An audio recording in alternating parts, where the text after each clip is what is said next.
Évoquons l'investissement passif par opposition à l'investissement actif. Aux États-Unis, l'argent parqué dans des fonds passifs ou des trackers a pour la première fois dépassé la taille des fonds d'action gérés activement. Une tendance qui devrait vraisemblablement se poursuivre ces prochaines années. Pour rappel, les trackers suivent généralement un certain indice sous-jacent, alors que dans les fonds d'action classiques, le portefeuille est géré activement par un ou plusieurs gestionnaires de fonds qui essayent de choisir les meilleures actions. Les avantages des trackers sont évidents. Étant donné qu'aucun gestionnaire ne doit être payé, les coûts sont beaucoup moins élevés. Un moyen simple de poursuivre la diversification est pratique pour investir dans des créneaux, des secteurs ou des régions peu accessibles. C'est précieux. Cependant, la popularité des trackers a aussi ses effets secondaires.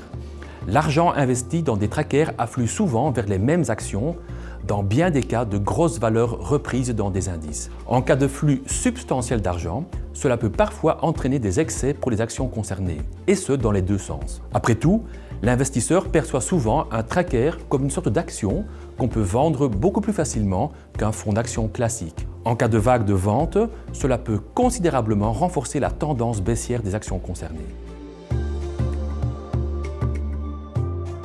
N'investissez pas tout votre argent dans les trackers, car au final, vous obtiendrez toujours les mêmes actions.